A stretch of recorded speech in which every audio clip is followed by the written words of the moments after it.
The Union of B.C. Municipalities wrapped up today with a speech from Premier David Eby. As Meera Bains reports, that speech contained promises and money and a commitment to push the feds for more help as well.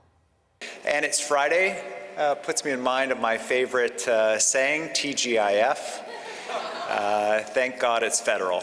All kidding aside, Premier David Eby addressed mayors and councillors about what the province will be doing to tackle major issues affecting communities across BC. He announced $61 million to support local governments to come up with better housing policies. The money can be used to streamline permitting so that housing can be built faster and more staff can be hired.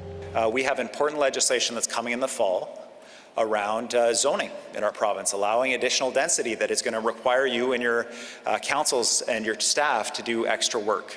Eby also announced funding for rural firefighting teams, $4.75 million for training and equipment. Another big issue has been decriminalization. Legislation is also expected to be introduced this fall on limiting where people can do hard drugs. He says it's about finding a balance between not criminalizing people who are using drugs and safety. We can put in place the mechanisms that are there for police to intervene when necessary, when someone's struggling in a way that makes communities less safe. Eby's annual address to the UBCM comes ahead of his trip to Ottawa. At the top of his agenda is a federal bail reform bill, which is intended to make it harder for repeat offenders to get bail. I'll be headed to Ottawa with colleagues to press and ensure that it makes it through the Senate as quickly as possible. There will be some meetings with senators. He says he will also be addressing the issue of information sharing in light of allegations made by Prime Minister Justin Trudeau that India may have been involved in the killing of Sikh temple leader Hardeep Singh Nijjar. We cannot protect diaspora communities, people who have home connections in other parts of the world, from foreign interference if we don't know that it's happening. Eby is also expected to address the crucial need for housing with Ottawa. Meera Bains, CBC News, Vancouver. As we heard from Meera, the province pledged funding for firefighters. It's part of an outreach plan aimed at the province's rural communities.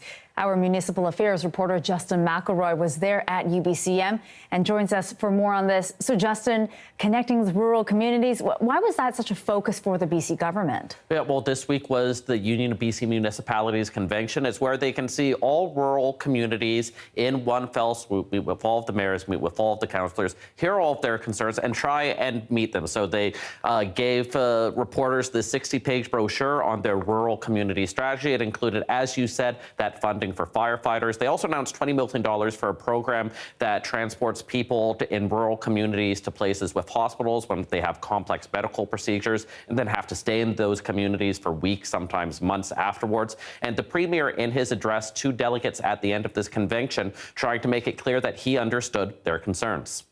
I understand the appeal of rural life 100%.